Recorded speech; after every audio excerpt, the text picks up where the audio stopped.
Hey everybody, we are live, and for some reason didn't play the open. That's all right. Matt and I don't care. Matt is mobile today, so he's going to give us traffic reports and also talk about sports. Matt, uh, it looks like the Bills have got their young man, and they didn't have to leave the building. Yeah, yeah. Joe Brady ended up being who they went with for their hire. I like it. I know he was getting interest from across the league in terms of their head coaching positions. Um, it is interesting because what this move does is it places all of the blame solely on Sean McDermott.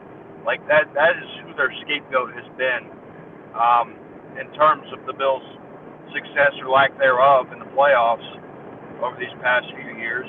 They've placed it solely on Sean McDermott. Now they've got the offensive guy and Joe Brady at head coach, and that makes their defensive coordinator hire all the more crucial. Yeah, it also puts it puts the responsibility for being winning, on the quarterback. I mean, because Yeah. he's his man. This is his guy. Yeah, what it does is like it almost feels like everybody they found a way to absolve everybody from blame. Josh Allen, Brandon Beane, Joe Brady, all of them. They all were absolved of blame, and it seemed to fall solely on the shoulders of Sean McDermott. Right. Now, now it's time to show proof that that theory is correct because they'll have a lot of the same personnel in there, roster-wise, front office-wise, Mm-hmm. even in reference to some of the coaching staff. It'll be similar personnel that'll be in Buffalo, and the one determining factor will be who the head man is. Right. So if they're successful, then that's going to look all the worse on Sean McDermott in terms of his prospects of potentially becoming a head coach again in the NFL, which I'm not sure will happen. Mm-hmm. Um, and proves out the Bills' ownership that they were correct in their theory.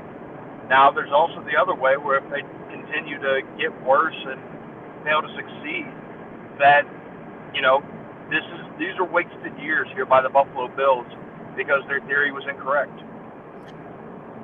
Well, that's the key. We always see coaches get fired, and it's a situation where you're hoping that that you get it right. That you fire somebody and you say to yourself, "Okay, I fired him. Are we going to get better?" I mean, it's the same thing that we saw when Baltimore got rid of Harbaugh. Is okay, you got rid of a guy who wins and gets you to the playoffs consistently, and so you're blaming him for your inability to get to the playoffs. Fine, whoever comes in next better damn well make it work, because otherwise, the onus is on the team.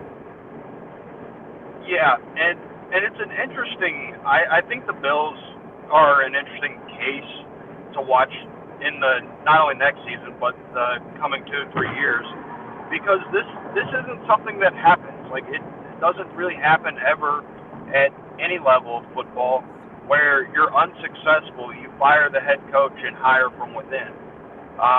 It's just not something that you see very often, but it's something that they're trying, and I like Joe Brady a lot. I think there's a really good reason why he was on some head coaching boards. So it'll be interesting to see if this move pays off for him. Yeah, I mean, I can remember after they won the Super Bowl, Bruce Arians in Tampa Bay.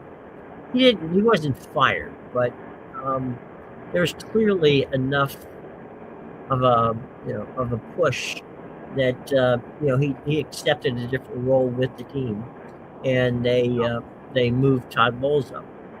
So there are times when the guy's not fired, but let's just say it's suggested that you take a different position with the team, or basically you get rid of him, and Yeah. we'll see how that works out. Brian Daboll is now settling in as the leader in the clubhouse for the Raiders job. He's interviewed 3 times now in 4 days. You don't interview somebody that often and not hire them. Yeah, and I think Dable's an interesting case as well because Mm-hmm. he feels like a coach that's going to be in the potentially in the Mike Vrabel kind of category in terms of who he is as a head coach. You know, Mike Vrabel had all that success in Tennessee. Then you look at the way things ended in Tennessee, and I think he was somewhere along the lines of 6-18 over his Yeah, last 24 games as the Titans head coach. You know, it's the stretch that would get you fired, but he found a good place in New England, and obviously they were able to turn it around in 1 year. I'm not expecting to be able to get in there and turn things around in Vegas in year one, but I think he is that kind of head coach where he had that success early during his time in New York, and they never were able to replicate it because, to be honest with you, I don't think they ever really had the roster like they did during his first couple of years in New York. So no, he's somebody that, and they have the number one overall pick, and that matters because they'll get quarterback figured out. Geno Smith will turn into a trade piece, mm-hmm. however unvaluable he may be. But you know they have an opportunity because they have the free agent money available. They obviously have the number one pick, and they have some strong young talent on the offensive side of the football in Brock Bowers and Ashton Jeanty. Right. This afternoon, I watched the press conferences of a couple of guys who, became, in the case of Pittsburgh, it was Mike McCarthy as the head coach. A little bit on that one. Mike, was introduced to the Pittsburgh press, all of whom knew him because, he's a Pittsburgh guy, number one. He talked about working at a bar during his time in college. And also, right after college, he was the guy at the turnpike who gave you your ticket so that you can get on the turnpike and or gave you change from your from the money when you got off. And so he talked about his roots in Pittsburgh, but he also talked about, and this is where I thought was very important. He said, "Look, we don't have the quarterback ready yet because we got quarterbacks, but we don't have one that I feel is the quote unquote franchise quarterback." He says it's my job to do two things: one, to find that guy, and two, to make sure that we have the assistants both on the offensive and defensive side of the ball to make sure that we're successful. And he said, I don't have all the answers, but I know where to get them. And I thought that was a pretty honest assessment. Yeah, I think it's an interesting assessment. It would make me wonder what, like, he said, based on the way you said it, it would seem that he insinuated that Will Howard is not in their plan for this year in terms of who's going to be the starting quarterback. So you would assume that means they're making a trade, signing somebody in free agency, or going up in the draft and picking somebody they believe to be the next guy. Actually, in fairness, I should have finished that. He was asked about Will Howard, and he goes, Will Howard hasn't taken a snap. He said he might, for all I know, he might be the quarterback. But he said, I'm telling you right now, as I stand here, I can't tell you who's going to be the quarterback. Okay, yeah. See, that makes sense. They definitely have not given up on Will Howard either. No. And you would guess that was probably going to be something that was important for the Rooneys when they were hired. Usually they have a little bit of power. He's a Pennsylvania guy. They went and hired, Mike McCarthy, who's also from Pennsylvania, Pittsburgh guy. So there seems to be a certain path direction that they have for village football. You're cutting in and out a little bit there. Hopefully the cell towers in Georgia are will get better as we go along here. Yeah, Mike was basically, he didn't do coach speak. He's not that kind of guy, but he was very open. He said, look, there's stuff we got to fix. But he said, everything with him He said everything with me starts with you got to start with a good offensive line, because if you don't have a good offensive line, it doesn't matter how good the quarterback is. So he's working his way through the system. He's been a winner. He's been in the league for 13 years as a head coach and an OC. So we'll see how it plays out. Yeah, and look, given Mike McCarthy's past and everything that he's done, it feels like your floor is kind of where you were at with Mike Tomlin, which I know everybody wasn't pleased with, but that's a really good floor that you're starting at. I spoke to some guys in Pittsburgh, and what they told me was McCarthy, his shtick to, how did he get the job, right? And we went in and he told him, look, here's my plan. I got a 5-year deal. I'm going to get my offensive and defensive team, coordinators, everybody in here. I'm going to go. We're going to find a quarterback, and at the end of 5 years, we'll decide. I'll decide whether it's obviously it's a mutual thing between the team and the coach, whether we move on, or he says hopefully the person that the guys I bring in, one of these guys could eventually succeed me as head coach. So his whole thing is he knows he's not going to be 18 years as the head coach of the Pittsburgh Steelers, but he also knows that it's an opportunity for him to take a team which he grew up rooting for, and in his hometown city, and put him back on the right track. Yeah, he's looking to correct the course for this team. Because I mean, he's 62 years old. He's not going to coach forever. I think everybody knew that coming in. So he has the ability, and I feel like he is a guy who can build them into a winner, or a bit higher level of a winner, right? And leave the program in a good state 5 years from now. Yeah, and he's certainly the most experienced coach that's in that division. Yeah. I mean, absolutely, because there's still going to be a lot of questions to be asked of Zach Taylor and the Bengals going into next year, even though he is the one holdover from last season in terms of the AFC North head coaches. Yep. Let's go to the college side for a second. Duke and quarterback Darian Mensah reached a settlement resolving a legal fight, which clears his way to transfer. Where's he going? Miami.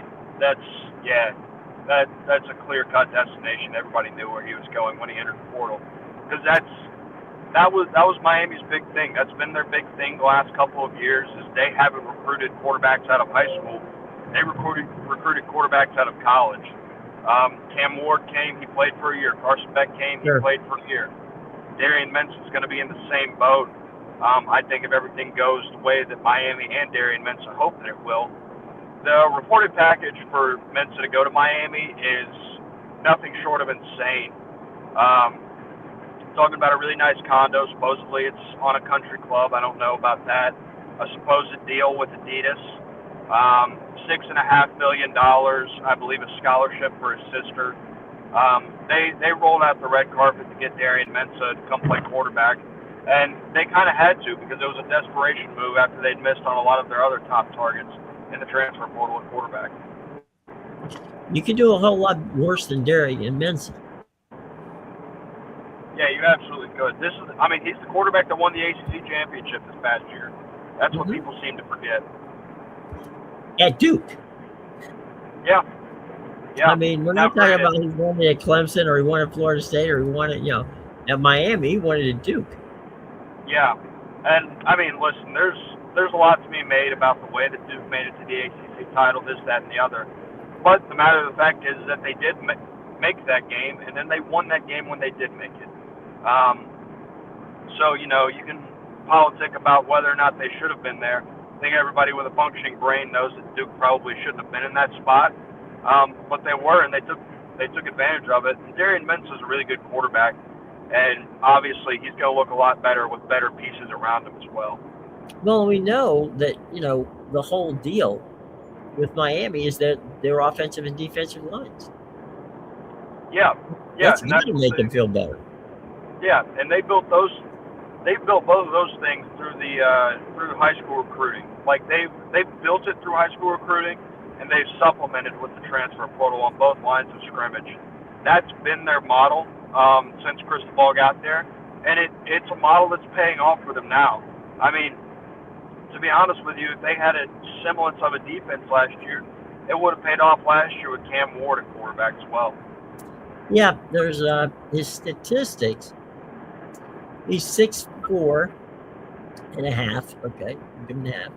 6'4" and a half and 215. His stats at Duke last year: he threw for 3,973 yards, completion rate of 67%, 34 touchdowns to 5 interceptions. His quarterback rating 153.6. Yeah, he was really good at Duke. They had some unfortunate stuff. Part of the unfortunate thing at Duke is their defense wasn't fantastic. Yeah. And that's a little bit odd considering Manny Diaz is their head coach. You would assume that would be a strength of the Duke football program. It was not last year. Mensah really had to carry them to where they got to for most of the season. Obviously, he made a couple crucial mistakes in some of the bigger games. But, again, he's a guy who's got all the arm talent in the world. He can make plays with his legs. He was successful at Tulane. That's the reason he found his way to Duke. And he was successful at Duke. That's the reason he found his way to Miami. Right. Okay, let's downshift for a second over to golf. It looks like Brooks Koepka is going to be able to play in his first PGA Tour this week at the Farmers Insurance Open. And he talked about being a little nervous coming back off of his time with Liv. Yeah, I think there's probably reason why he's nervous. I think that even though he's coming back relatively penalty-free, which is a pathway that the PGA Tour set up intentionally, they wanted to try to entice these guys. And when I say these guys, the names on the list would have been Brooks Koepka, John Rahm, Cam Smith, and Bryson DeChambeau. The way they set that up and the way they had the verbiage in that transfer window that they've opened up, it was designed for those guys to come back and play golf on the PGA Tour. Brooks is the only one they've gotten. I think as it is right now, he's probably the only one they're going to get.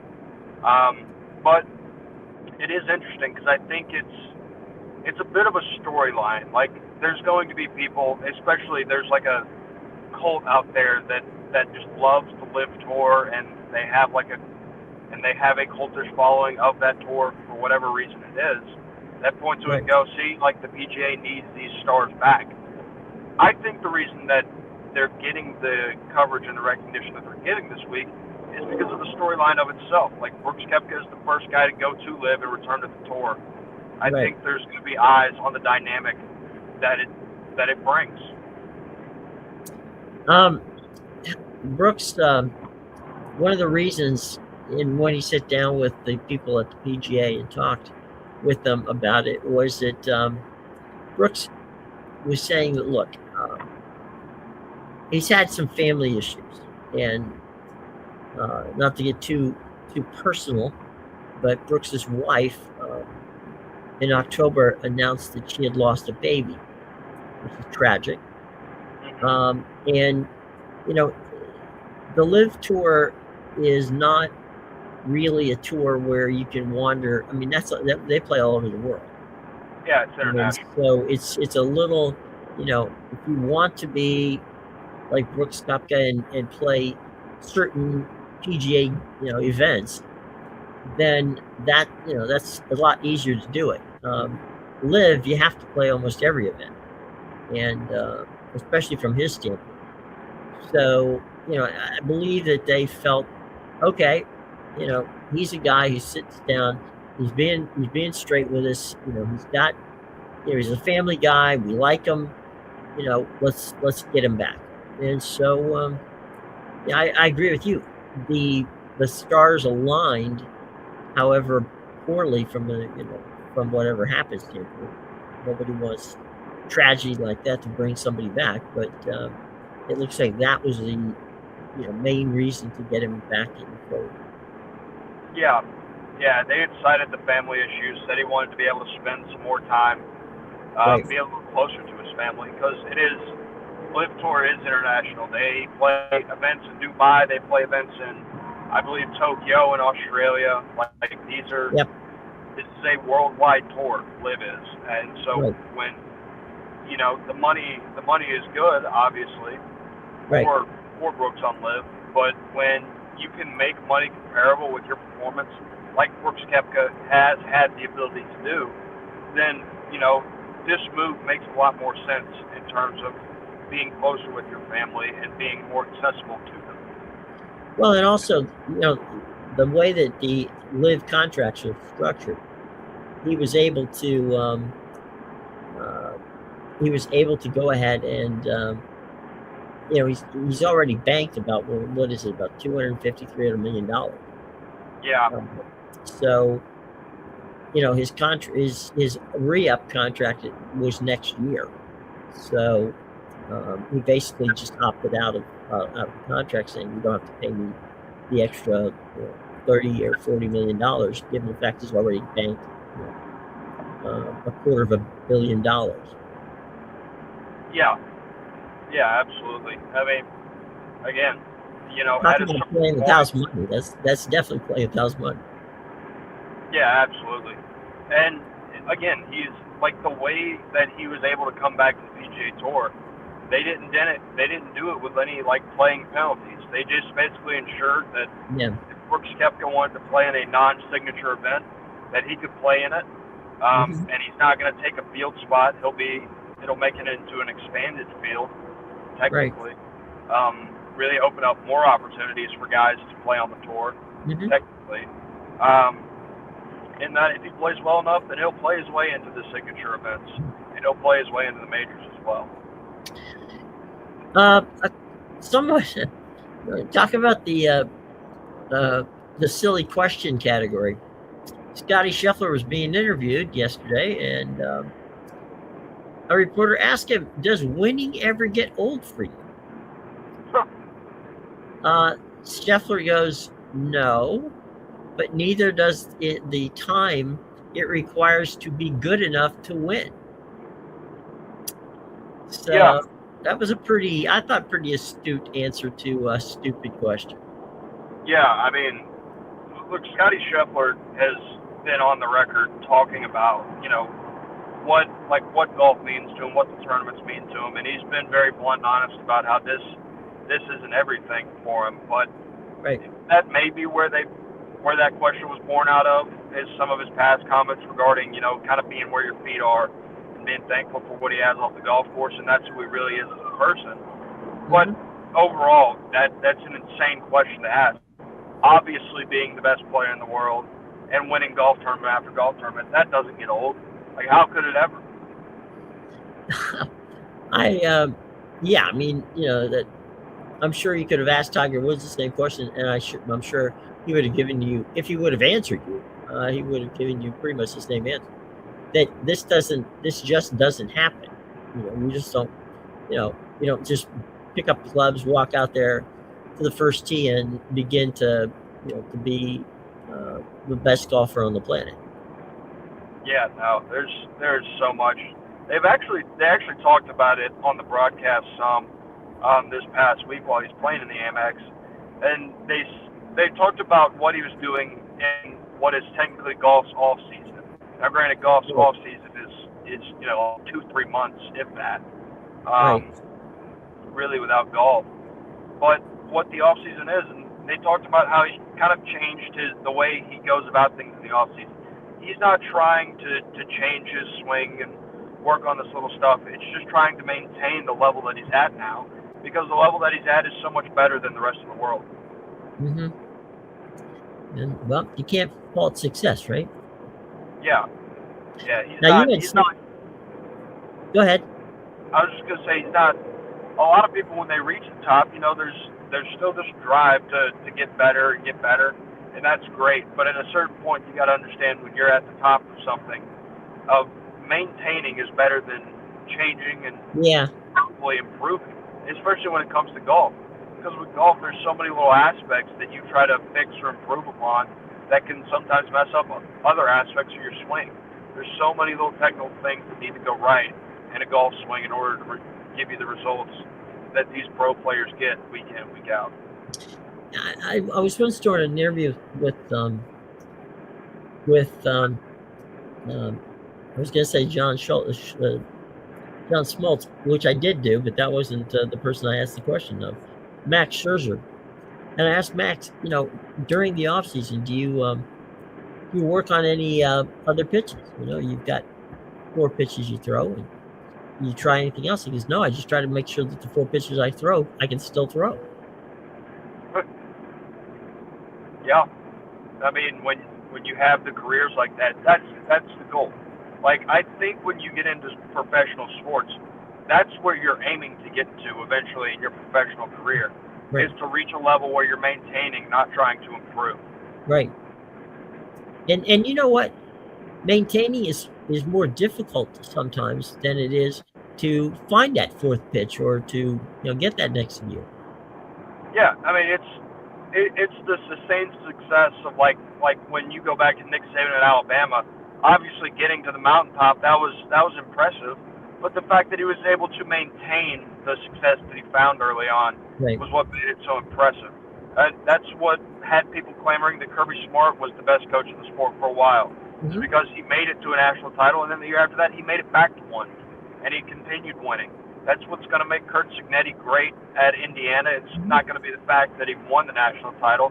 It's going to be, well, it is the fact that he won the national title, but it's going to be, if he continues to be regarded as such, the fact that he was able to maintain that level that he reached last year in Indiana. That's what's so difficult in sports. And that's what, while it ends up getting hate, sustained success is the hardest thing to replicate in sports. Yeah, and to your point, Kirby is still, considered probably in the top 4 coaches in college football. Yeah. I mean, because, like it or not, he just shows up in playoff time with a team. Whether they can win it or not is, that's debatable. But you can't fault the fact that every year Kirby's there. Yeah, absolutely. I mean, that's what makes it impressive is, are you able to return to, because like that's still, being in the top 12 annually is still an incredibly high mark to have to reach year in and year out. It doesn't matter, how good or how bad the program is. Like when you're able to reach it year after year, that's what makes it impressive. That's what made Tiger Woods impressive. Like they can quote you and will continue to quote for as long as Scottie Scheffler is world number 1, the amount of weeks that he's been sitting at world number 1 versus the amount of weeks that Tiger Woods was sitting at world number 1. Scottie Scheffler's been as good as he's been, yet he still can't touch Tiger's numbers. Yep. I've had a lot of people ask me, who I believe to be the best coach, that I've personally ever seen. And when I give them the answer, Jimmy Johnson, they look at me like I'm crazy. And I say that because Johnson could have had numbers like Saban if he wanted to stay in college. He could have won numerous championships. But he goes to Dallas. He wins 3 Super Bowls. Yeah. So, I mean, to me, that's impressive. That means, you can win. If you can win at the college level and then translate that to the pros, that's impressive to me. Yeah, absolutely. And you also have to, there's him, and then in terms of guys that have had it translate to the NFL, it's pretty much Jimmy Johnson and Pete Carroll. Yeah. In terms of success in the NFL. Obviously, I would say Jimmy was slightly more successful than Pete in the NFL. Maybe even slightly more successful in college than Pete was in college as well. But both those guys were able to do it at both levels, at the highest form, multiple times. When you're talking about Pete, I'll give Pete credit on this too. Pete went from the pros to college and then back. Jimmy went obviously to college and then to the pros. But so Pete actually stepped back to college, and of course, at that point in time, he put together a hell of a team at USC. And that was amazing. So, yeah, Pete was amazing. By the time Jimmy got to the Miami Dolphins, there wasn't much left in the tank over there. Yeah. Well, and what makes it so impressive is it proves how they can adapt to where they are, and they are true winners. There's a lot of guys that go on, they don't have success in the NFL. Well, why didn't the college guy have success in the NFL? Because what the college guy had built culture-wise didn't translate to a place where the guys are getting paid the same as you, and they're treated much more as employees. The culture didn't work the same. So I think now you're entering a phase where there's going to need to be a dividing line, because NIL is turning these guys more into employees. And so now, if you take a really high-end college head coach and transplant him into the NFL, I think his chances of success are a lot higher, because the environments around them are much more similar now. I think that part of Jimmy's success was that when he recruited kids to Miami, they knew he had their back. Whatever went on, what they were to Jimmy, if they were a family. Whatever needed to be done was done. He held up. There were times when, the athletic director was on his ass. The times the president was on his ass. He protected that team, and they knew it. They knew there was nothing that Jimmy wouldn't do for them.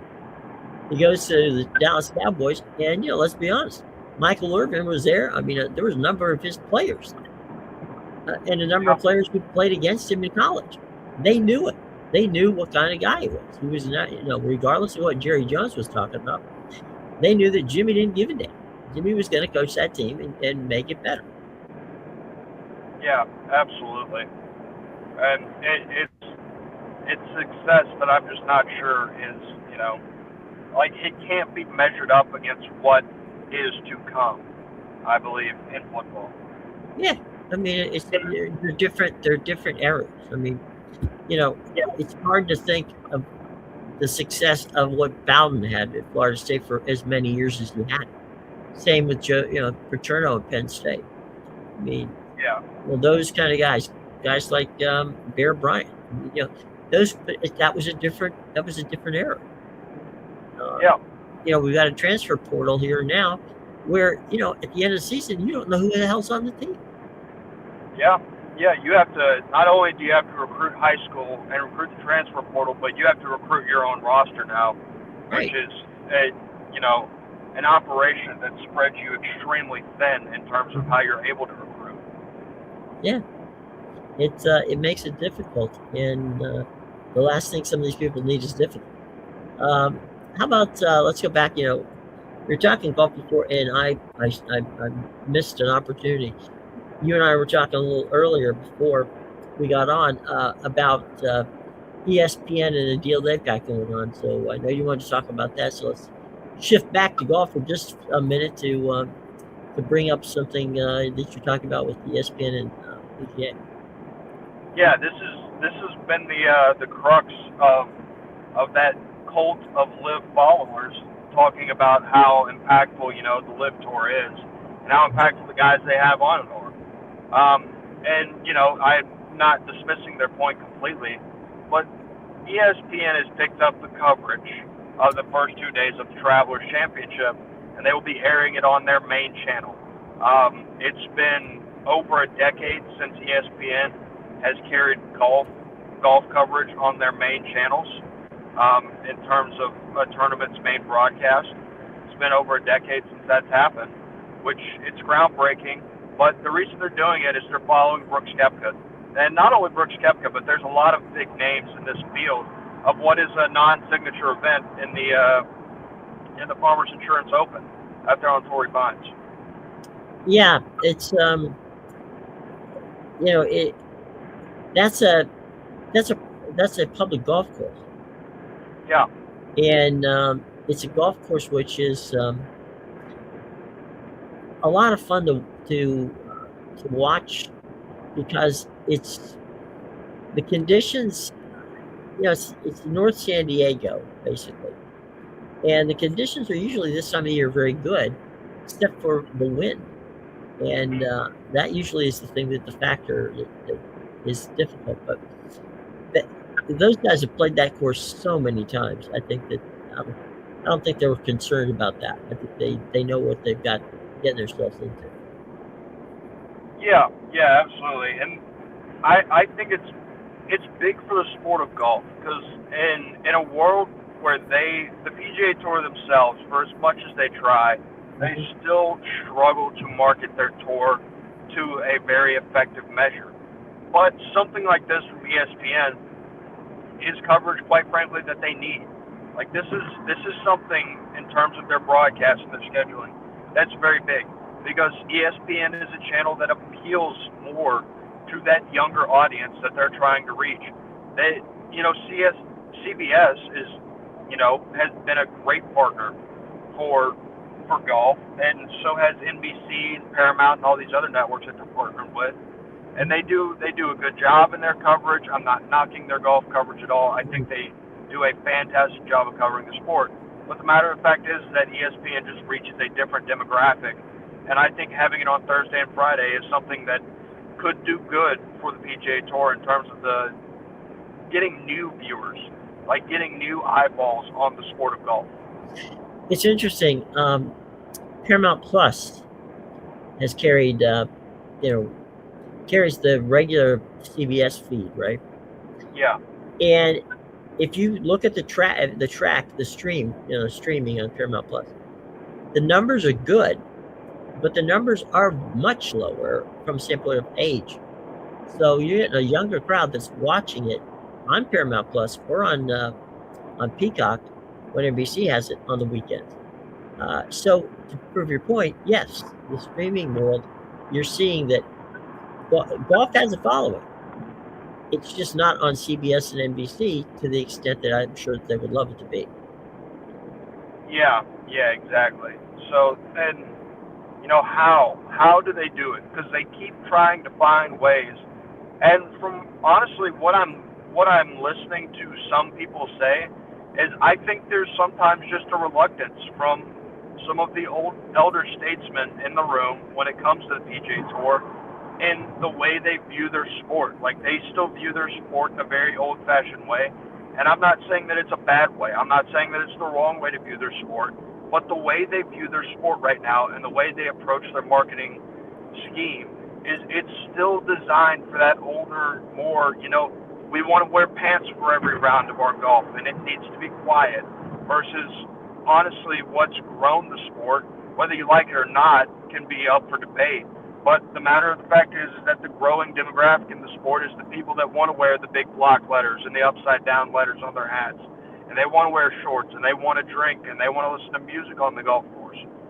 And, you can sit there and frown at all those things, but the matter of the fact is that's the direction and that's the demographic of people that's going to grow the sport of golf, whether the older statesmen of the PGA Tour like it or not.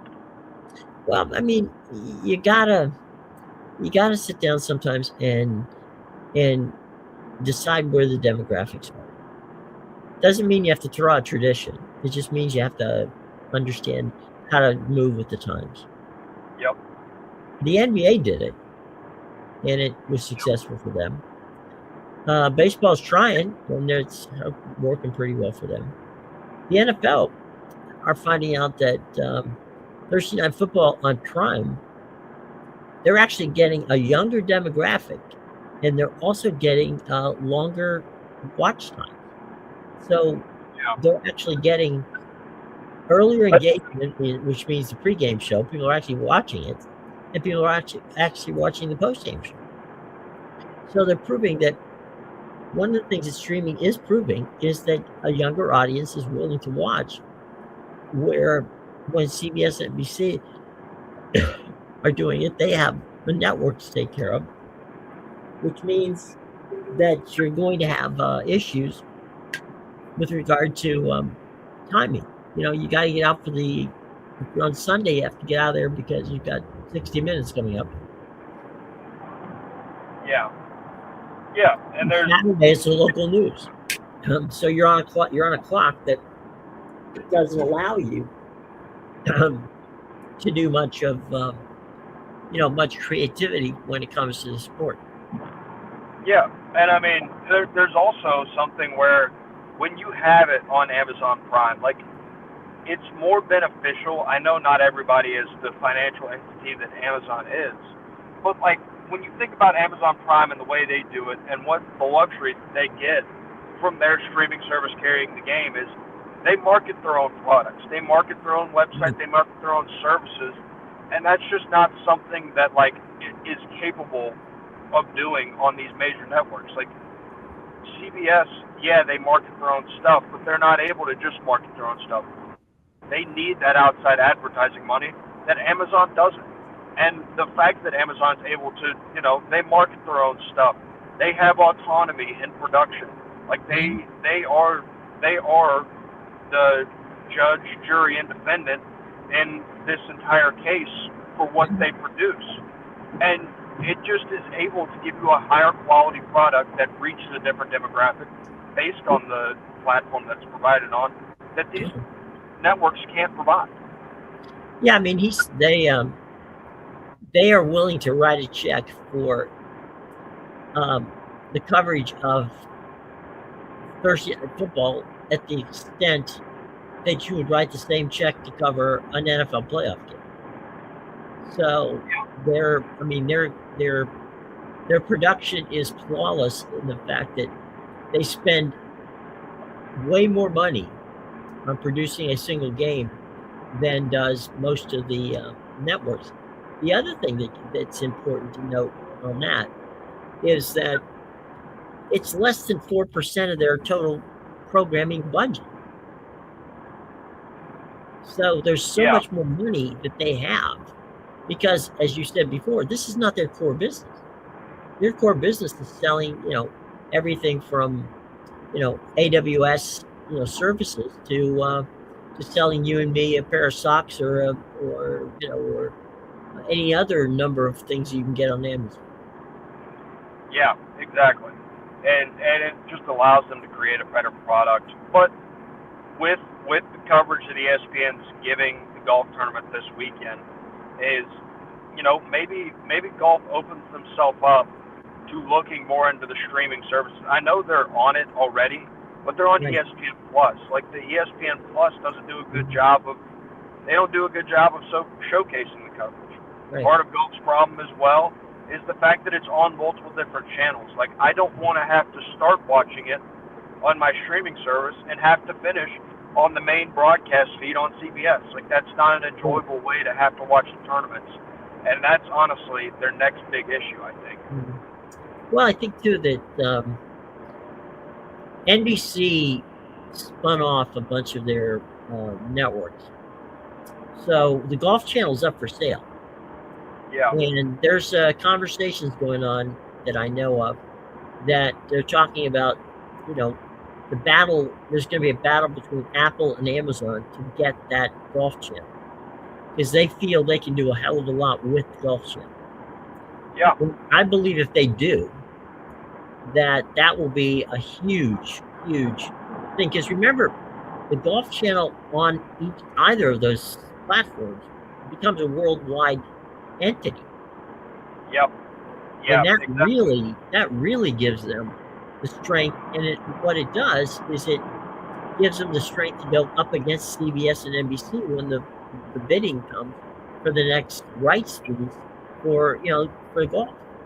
And that's possibly one of the things that I can't understand with PGA is the way that they work with CBS and NBC is not, you take half the season, I'll take half the season. It's like CBS will have 2 or 3 tournaments and NBC will have 2 or 3 tournaments. And I have to figure out, not that it's a difficult thing. But I have to look and find out. Okay, are they on CBS this week? Are they on NBC? Where are they this week?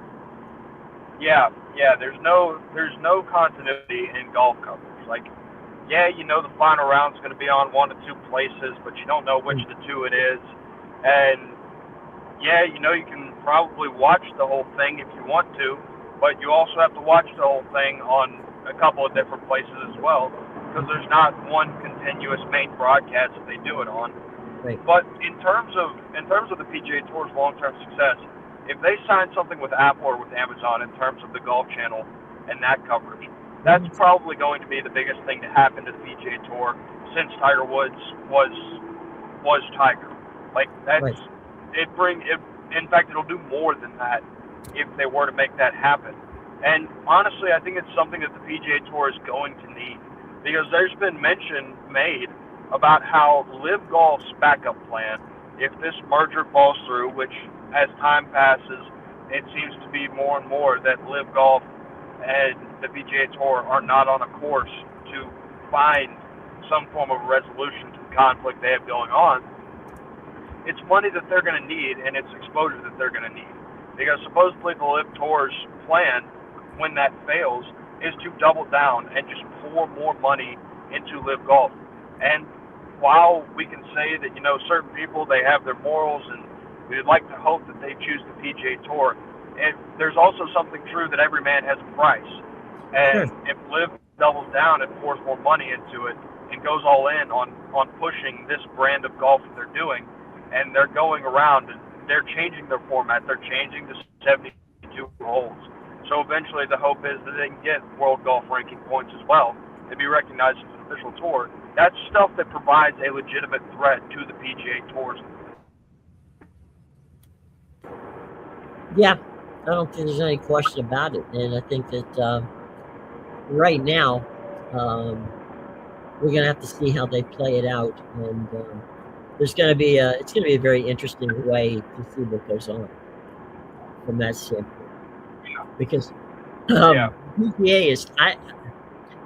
the PGA is very, very tied to CBS, because CBS was the ones who basically begun the broadcasting on the tour. They were the first to really give it, a series of more than one or two golf tournaments a year, and that's Yeah. been all the way going back to the 1950s. But that being said, you never know what's going to happen. You never know what's going to happen with an NBC, from that standpoint. But I think one of the things that has been surprising, and maybe it shouldn't have been, and that is the fact that that the subscribership to Sirius XM Golf has gotten much stronger. That's interesting. Because, well, actually, to be honest with you, I don't think it's that interesting, because I think that's more of a result of people that are, getting new cars now, and, in their Sirius XM, they like to listen to golf. Like, listening to golf, I think, is more of an older thing to do in terms of your age demographics. That's going to be an older age demographic.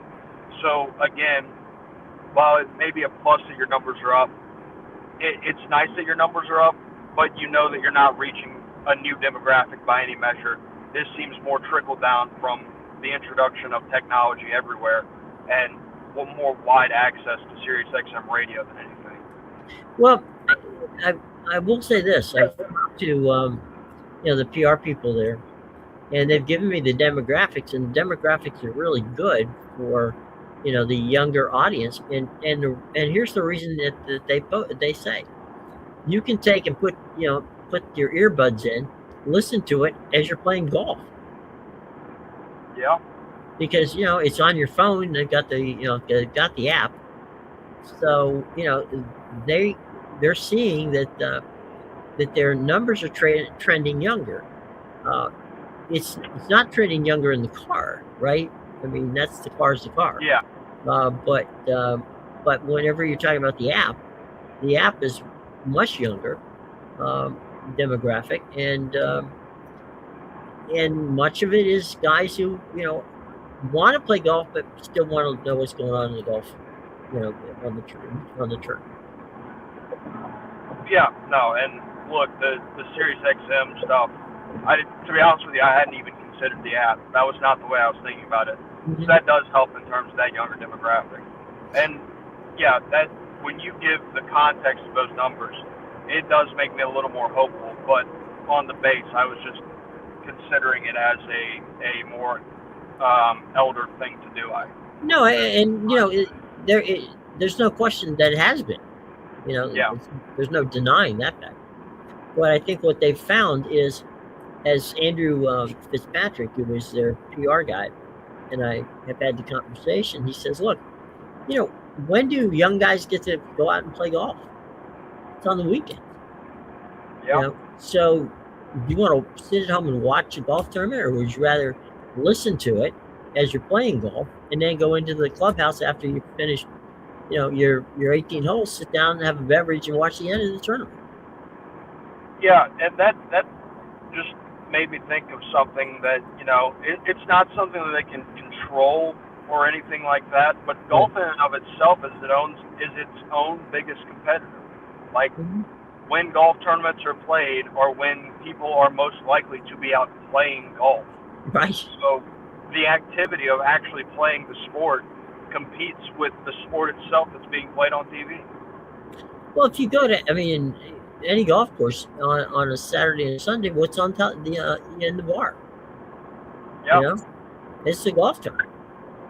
yep, So as I said, you may want to get an early tee time, but you can't always do that. So you get what you get, and you come in at lunch or you come in later, the 19th hole, and sit down and have a sandwich and have a beverage and watch the end of the tournament. yeah, yeah, and that's where that's because again the younger demographic, they're less likely to get that 8 a.m. tee time. They're more Right. likely to want that 2:30 or 3:30 tee time where they go out with their friends and they can have a couple on the course and maybe they come back and want to have a couple more after. But Right. that's No. Yeah. No, that's go ahead. typically the way the younger generation treats or handles the game of golf. And there's not necessarily anything inherently wrong with that. But again, that is going to impede your numbers when you're trying to market this product to a younger Yeah. generation that would prefer to play it than watch it. I know a lot of you know some of the new hires that they've had for PGA Radio are a much younger demographic as well. Yeah, and I mean that's what I can tell you as much as I love watching golf. I like listening to it. I enjoy seeing the different shots and all this other stuff. But if I can watch it or I can play it, I'm probably gonna much rather play it, no matter how bad I am. Right. It had the same problem tennis did, Yeah, because yeah, when the weather's nice, what do you want to do? You want to be out playing tennis. yeah, yeah. And there's a couple sports that it falls under. Like I'm not sure anybody's dying to sit down and watch the pickleball tournament, but it's one of the most popular sports amongst young Americans, I would say, in terms of its growing popularity. But I don't think there's any, like, there's not anything that's going to suggest that we're going to be getting, paddleball tours on ESPN, the Ocho, anytime soon. Well, I'll tell you what. Carl Foster, who is the commissioner of the U.S. Pickleball League, which has owners like LeBron James and oh my goodness, Tiger Woods, Tom Brady. They all have franchises in the pickleball tournament division. We'll have to get Carl on to talk about pickleball and tell us where the demographics are. Yeah, because I mean, I think that it would probably have a similar problem as golf, where people would rather play it than watch it. Yeah, and the funny thing is, you got a situation with pickleball where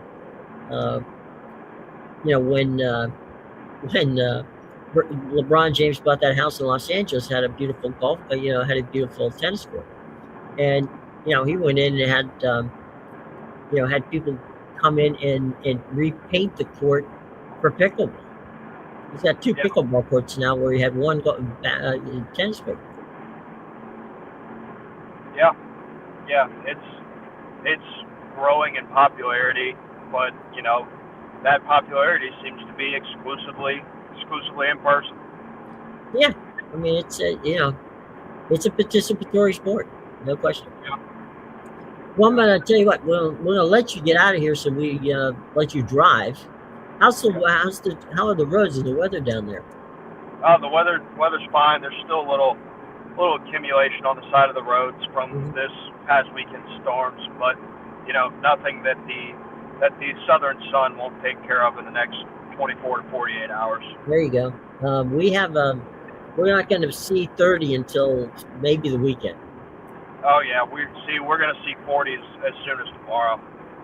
The other thing is, we had a situation today where a block of ice came off the roof of our building, which happens, in high rises, and Yeah, it landed on the patio of one of our residents and smashed basically all the furniture to bits.